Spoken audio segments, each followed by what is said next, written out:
जिस ज्योतिर्लिंग के दर्शन के लिए आप लोग पधारे हैं, ये राम से 14 पीढ़ी पूर्व मानधाता राजा हुए हैं। शिव पुराण में उल्लेख है, जिन्होंने मां से नहीं पिता से जन्म लिया था।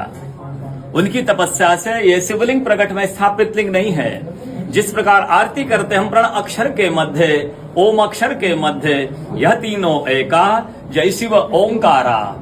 एक शिवलिंग में ब्रह्मा विष्णु महेश निराकार धरती से प्रकट हुए हैं। इसलिए अखंड दीप जो जल रहा है प्राचीन समय से, एक ही दीपक में 3 बातें लगातार जल रही है, ब्रह्मा विष्णु महेश की। इस पहाड़ी के ऊपर 7 किलोमीटर का परिक्रमा मार्ग है, वो भी ओम आकृति में है। जो पर्वत पे हम प्रभु ओंकारेश्वर ज्योतिर्लिंग के दर्शनों के लिए खड़े हैं, ये पर्वत स्वयं शिवलिंग की आकृति में है। चारों तरफ नर्मदा मैया जलेहरी बनकर बह रही है।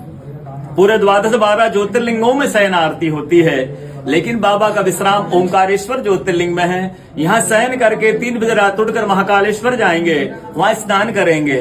इसलिए वहाँ का भस्म आरती प्रसिद्ध है, यहाँ का शयन आरती प्रसिद्ध है। शिव पुराण में भी कथा आती है, महिलाएं 16 सोमवार व्रत करती है, उसमें भी कथा आती है। क्या कथा आती है? प्रतिदिन भोलेनाथ आते हैं, माँ के साथ विश्राम करके सुबह ब्रह्म मुहूर्त मुड़कर चले जाते हैं। एक दिन जब भोले बाबा माँ के साथ पधारते तो माँ पुजारी से पूछती है, पुजारी हमें विश्राम के लिए जा रहे हैं, चौपड़ पासे में किनकी जीत होगी?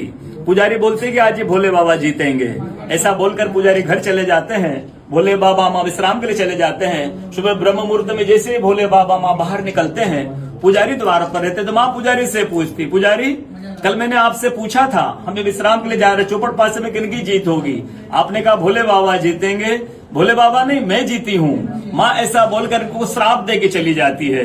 उनके तुरंत पश्चात अप्सराएं शिवलिंग पे जल चढ़ाने आती तो अप्सराएं पुजारी से पूछती, पुजारी अस्वस्थ क्यों हो गए? आप तो ठीक थे। फिर पुजारी बताते हैं, प्रतिदिन भोले बाबा माँ के साथ विश्राम करके चले जाते थे। कल भोले बाबा माँ के साथ पधारे, माँ ने मुझसे पूछ लिया, पुजारी हमें विश्राम के लिए जा रहे, चौपड़ पासे में किनकी जीत होगी? मैंने कहा भोले बाबा जीतेंगे। माँ जीत गई, माँ मुझे श्राप दे के चली गई। अप्सरा बोलते चिंता ना करो, हम अंदर जाकर शिवलिंग की पूजा करके आते, फिर इसका उपाय बताएंगे।